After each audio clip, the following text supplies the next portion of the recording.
Tonight's project, we're going to be making a wood turn trophy. Now, some of our family and friends, we have a bit of fun, we all get together and we have a sunflower growing contest. And the tallest sunflower then wins a prize at the end. So I thought this year, just to make it really fun to end the competition, I thought it'd be quite cool if we had a little trophy to go along with it, and then annually that trophy could get passed round to the winner. So just a little bit of light-hearted fun, but I thought this would make quite an interesting project for tonight. So I hope you enjoy. So to begin with, I've sketched out my design on a piece of paper to get everything to scale. That's my best attempt at a sunflower drawing there at the top. So the idea is I'm going to be wood turning the top. So I'm going to cut this out on the bandsaw, the shape, wood turn the top out of a piece of piranha pine. Then I'm going to do some detailed carving to get these leaf shapes. In the centre there, I'm thinking maybe using the pyrography iron to put the name of the competition. And I've got a little stem then going down into the base. And I've got this lovely piece of oak, but it's got some shakes in the bottom, so it's not too appropriate to make it into a bowl, but it make a nice trophy base because it's big and heavy. And last of all, online, I've gone and bought some trophy engraving plates. Like a bit of sticky back plastic you peel off, and then we can put that at the bottom of the trophy. So that's the plan. First of all, we're going to start cutting out this, get it turned, get it carved, then we can deal with the rest. So I've just cut around my design with the scissors, and I'm using a pencil then to mark around the outline. I want to keep this because I'm going to need to know where the inside leaves are later when I come to doing the carving section of this.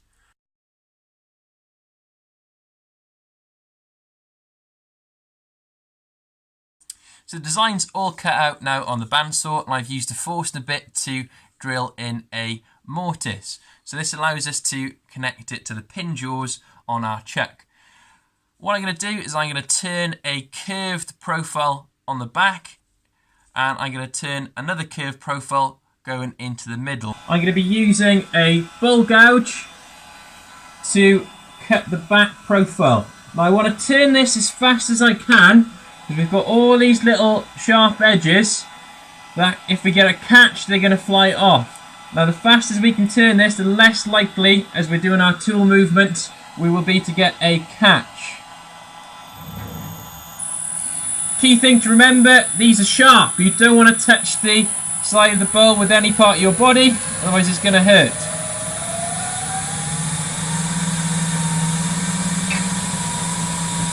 I put my tool on the tool rest that's been set to the halfway line, so I'll cut along the centre. I'm doing very, very light cuts with this.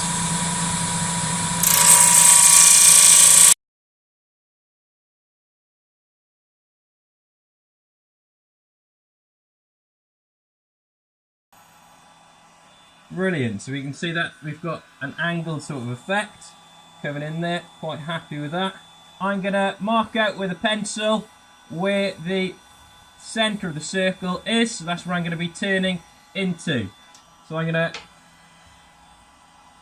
use my bull gouge again to round the profile of these leaves into a point together. So I'm not touching that central part until the very end. So about 1,600 RPMs, very light cuts again.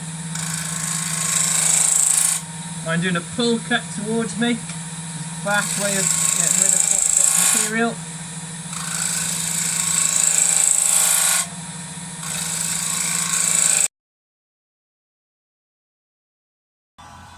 So we're starting to get this all coming to a point now, which is good. It's exactly where we want it to be. So we're going to do a little bit of a dip in now towards the centre, and we're going to do a curve on the central part.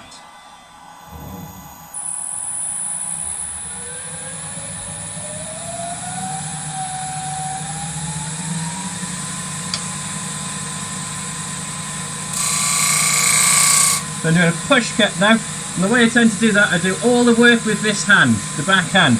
I just literally put my hand over it to stop the tool from jumping up if it ever does, and it's literally, I'm not gripping onto this, I'm just feeding it through. So it's a push cut, you tend to not tear out the grain as much.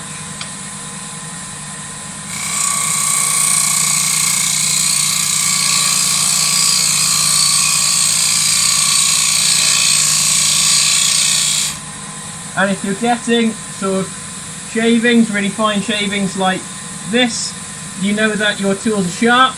These are really angel shavings, I like to call them, and you know that you're getting a good cut with the bevel of your tool. Which should give you a really good finish when you come to applying that later on.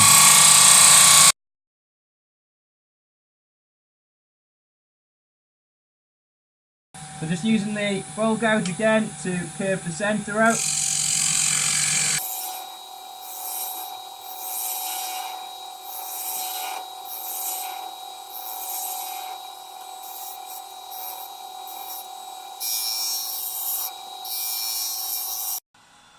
Okay, a little tiny bit more work in the centre, then we'll be good to start the carving.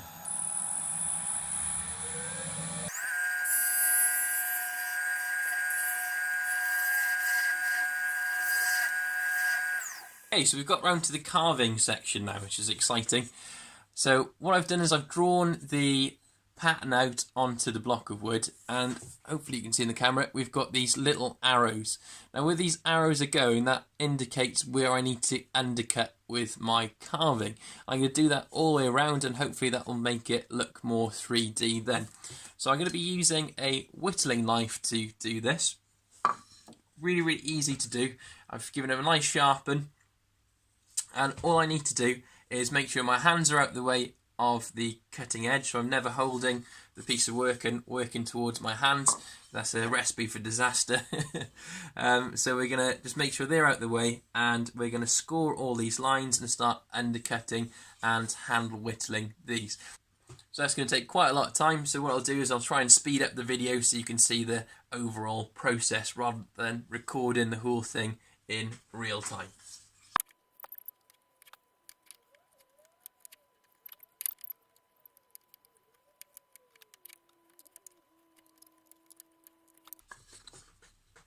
So hopefully you can start to see on the camera what I'm doing.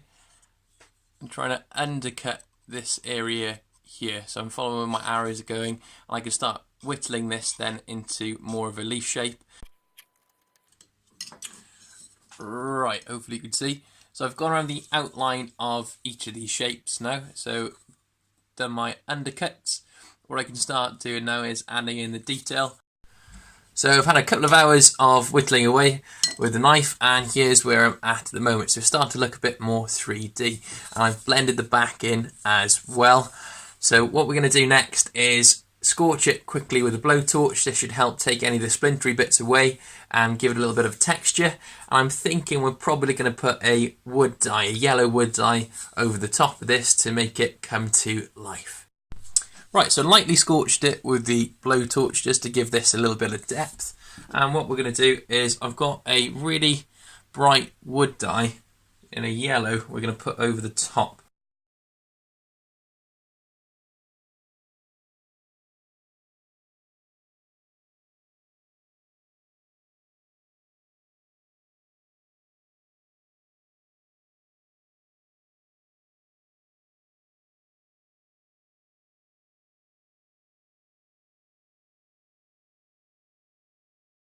Okay, it's the fun bit now. We're waiting for this to dry, and we'll have a look how it's gone. So bringing it close to the camera so you can see. Now you see where I've done the blowtorching bits, it goes a more of a green colour, and that's because the black's coming through from underneath. So rather than trying to put different tones in, that's a really quick and easy way of achieving a toned finish on a piece of wood. So let that dry, it'll go a little bit lighter as it dries, and we'd be ready to sand the centre, so any overspills we've got out of the centre. Right, next step, we're going to turn the base. It's going to be a nice easy shape to do, and we're going to be using a bowl gouge again to do this.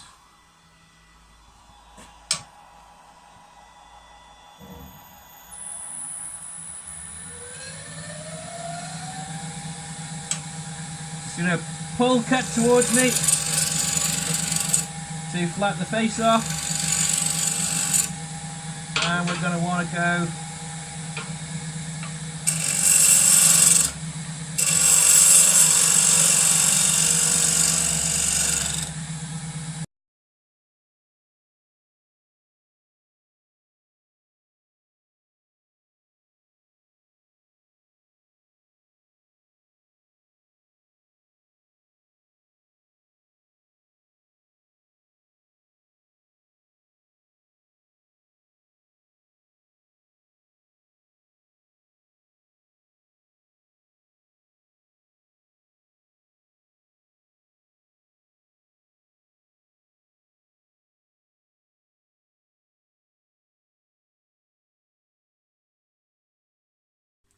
we're going to apply a cellulose sanding sealer to the oak block. So I've just sanded it all the way.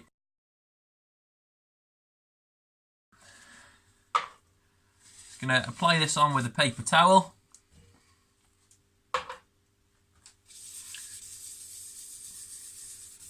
So I tend to apply some on when it's still, just to let it soak in.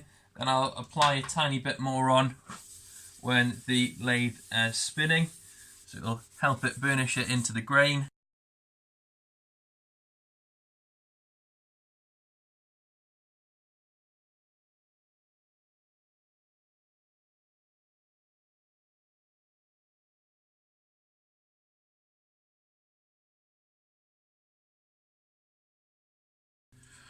Right, we've just got a hole to drill and a central piece to turn, and we'll almost be done. So I'm going to use a 15mm Forstner bit to drill in a hole. So next thing we're going to do is turn the stem for the trophy. Now this piece was given to me by the wonderful Mrs. Coates, and she said it's from a rose tree. So it's either going to be a really interesting grain pattern or look like a shrub. So we're going to find out. Okay, we're going to be turning the shrub into the round using a roughing gouge. After we do that then, we're going to turn the profile with a spindle gouge. And after we do that, we're going to be using a parting tool to part down to that 15mm diameter so it'll fit nicely into the trophy base.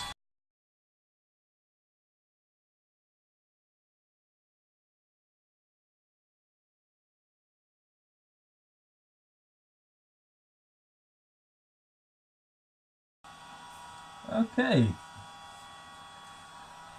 It's quite interesting, the grain pattern, the flow of it, but again it does look like a shrub rather than a piece of rosewood as such, so it's totally different.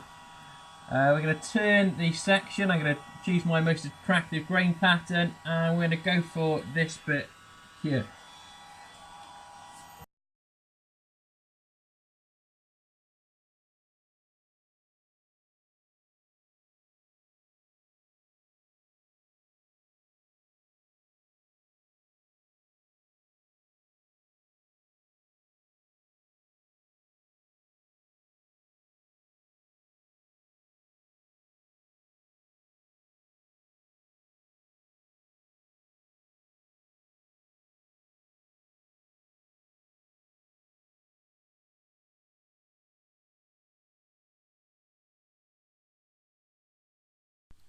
So we've got all our wood tin parts now, and I'm just gluing in the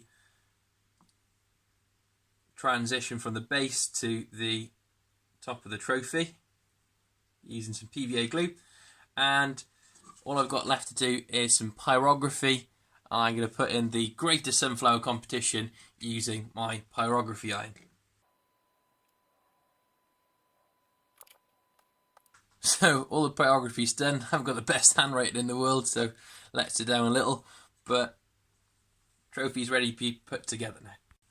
So here's the finished trophy. So it's been a lot of fun making this. I'm very nice and close so you can see.